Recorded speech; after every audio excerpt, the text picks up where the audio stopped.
Përshëndetje të nderuar miq, përshëndetje të dashur ndjekës, ja ku po ritakohemi sërish së bashku me mua Tirona Lilin për të komentuar një ngjarje që në fakt dje mori shumë vëmendje. Ishte reagimi i DJ-it të Gjestit, një reagim në fakt shumë okej për atë fjalën që e tha Jozi, gjatë kohës kur vllau i madh realizoi dëshirën të Gjestit, realizoi atë dëshirën që Gjesti e fitoi, do me thënë në shtëpi, në kohën me lojën me Rozanën, ishte të futet brenda shtëpisë DJ i Gjestit. DJ i Gjestit hyri, të gjithë banorët e përshëndetën, Gjesti me dashurinë më të madhe e përshëndeti dhe e përqafoi. Në momentin kur Jozi afrohej që t'i jep dorën, DJ i Gjestit bëri vetëm këtë veprimin kështu, do me thënë nga larg dhe nuk e përshëndeti fare. Kjo mori një vëmendje shumë të madhe në rrjetin social TikTok, u komentua shumë, u komentua pafund nga komentuesit të cilët ndanë mendime të ndryshme për këtë situatë, por siç duket miku i ngushtë i Gjestit, personi më i afërt, i mban mëri Jozit për mënyrën se si u soll dhe për mënyrën se si ai veproi kundërdrejt Gjestit duke i quajtur kopil shkine. Jozi nuk është se vazhdoi, do me thënë ai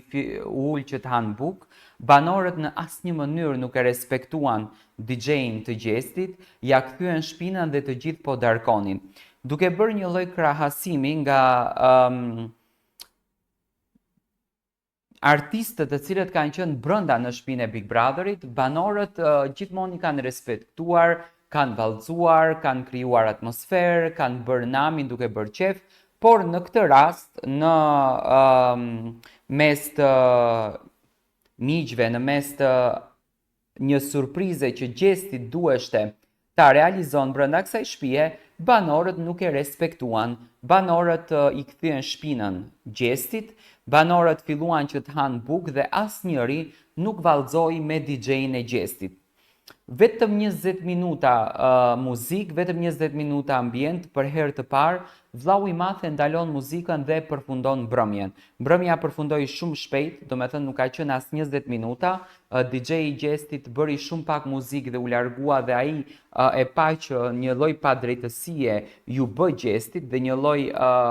urrejtje që banorët i shprehën, sikur e bën të gjithë me fjalë që nuk duhet të vallëzojmë me DJ-in e Gjestit, ne do të mbajmë mëri, ne do të mbajmë inat, por ndoshta mënyra se si ky DJ veproi kundërdrejt Jozit, që nuk ja dha dorën, nuk e përshëndeti, i qëndroi i larg për fjalën të cilën Jozi e ka thënë, që në fakt të gjithë kosovarët, shqiptarët e Kosovës janë ofenduar me këtë fjalë,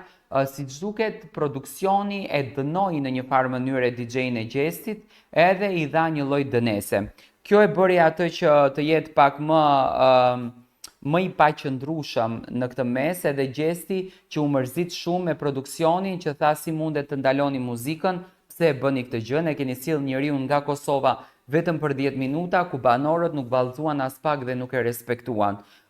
Më thoni, dua të marr mendimin tuaj, po i bie në qaf i çiksi shumë produksioni i Gjestit, apo është vetëm një ide që e kam unë?